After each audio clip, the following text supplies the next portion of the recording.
share an example of a goal they wrote? Well, you told me to start with 2. Ideally.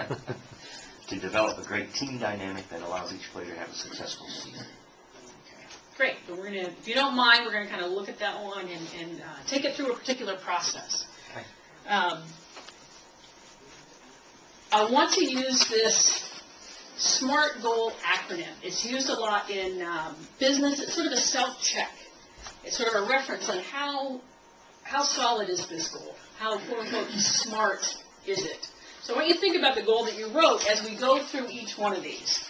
And ideally, go through and make a, a plus sign if it's there, make a minus sign if it's not. Okay? So the first one, is your goal, is your goal specific? Is it focused? What do you think? Oftentimes when you work with kids and they're writing, what do they say oftentimes? I want to improve. I want to get better. I want to give 100%. You're like, okay, well, what? And you, Chloe used a great word. You said visual, right? You want to be able to see it. Well, when I work with kids, like, how do I see improvement?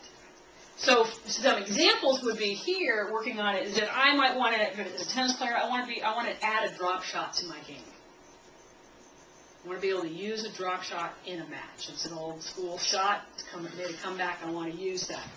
I want to drive or dribble or shoot equally left and right, dominant and non-dominant. Okay? Does that make sense? So as you're thinking about your goal, is it focus? Right? The second one, this is huge, it kind of ties in, but is it measurable? How are we going to know? And so, Ken, I'm thinking about yours. How are we going to know that you've achieved that and done that? What are you going to see? What are you going to count? What are you going to time? What are you going to measure? Cooley, do you mind sharing your goal?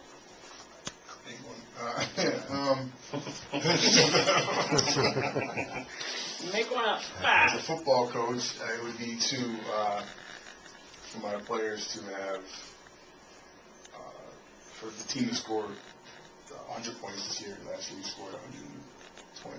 Okay, so that's 105, 100 to score over 100 points. Yep. Okay, so great. So we've got that's pretty focused, pretty measurable. Is it attainable? Is it realistic? And I mean right now. So what did you have last year? We had 95. Okay, so seems like it's a push. It's not a stretch. Because sometimes when your kids, let's say we're doing basketball, and they're like they're 9. Well, what I want to do, coach, is I want to dunk. Great.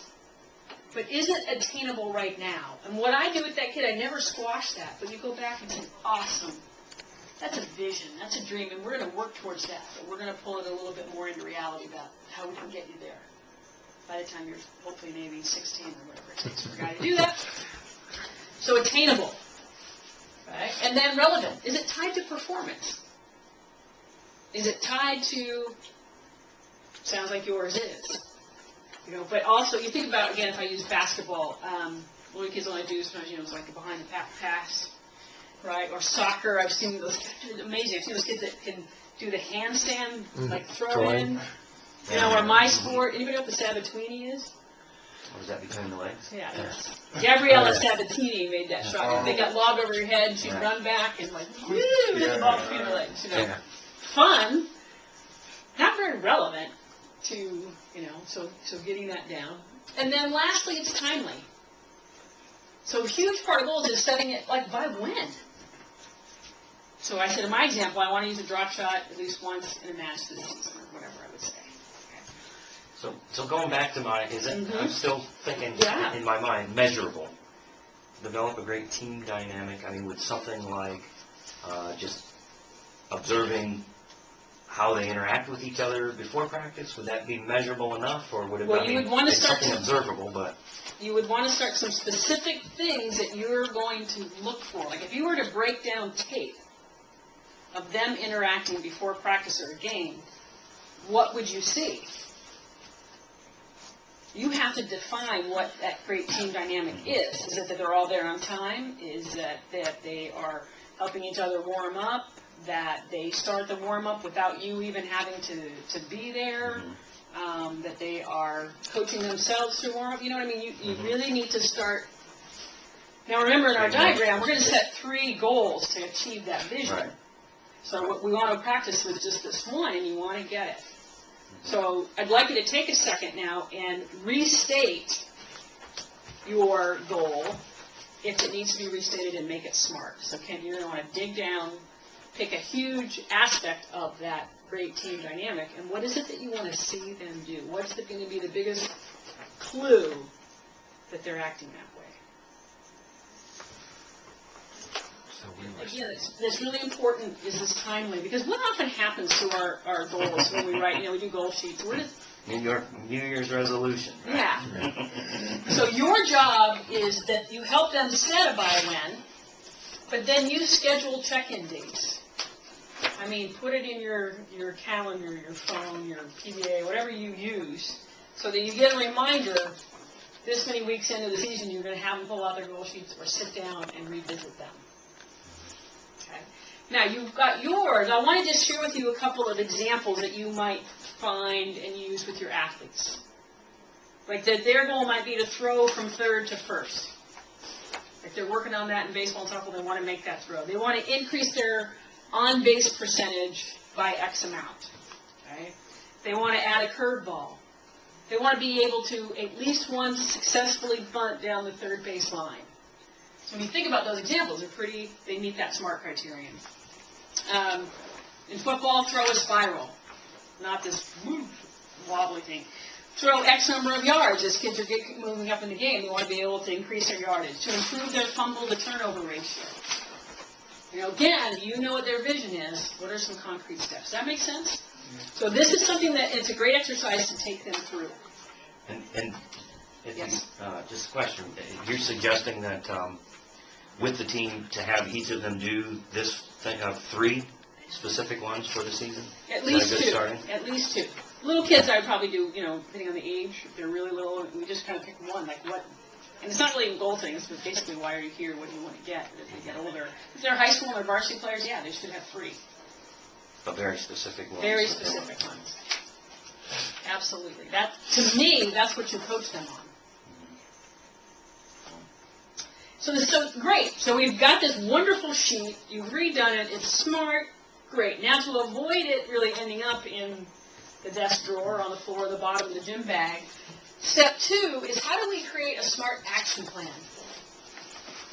Okay, so we took that, so Ken, if you came, you came up with scoring 100 points. All right? Well, how do we create a SMART action plan to make that happen? In this basketball example, it's to average 5 rebounds a game by the end of the season. Okay, it meets the SMART criterion. Action plan, they're going to block out at least 10 times a game. They're going to work hard, get in position, and make a successful block out. They're going to actively block out at every practice and get feedback on that. And they're doing footwork drills 3 times a week on their own at home. So kind of what we did is a game, practice, and on their own pieces of an action plan. So that's the next step that you take them through. And I would want to know, so for you, what are your key components that you think it's going to take to reach that one goal of scoring 100 points? What are you going to work on? What do you want them to do every time in a game? At practice, what are you going to do?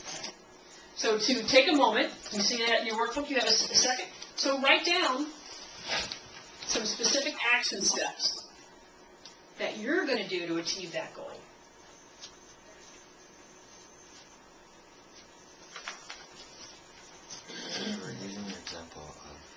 Awesome. Now, we're just going to TCA time. Okay. And what I want you to realize is that there is a blank in the back on A3. There's a blank goal-setting sheet that we provided to you that has a SMART thing on there and a game plan that you can take this, Xerox it, it's ready to go, use it as is in this process. Really easy. All right, so I want to move to the second off-the-field tool. And what I want you to do is get a partner. Great, guys. Thanks for doing that so quickly.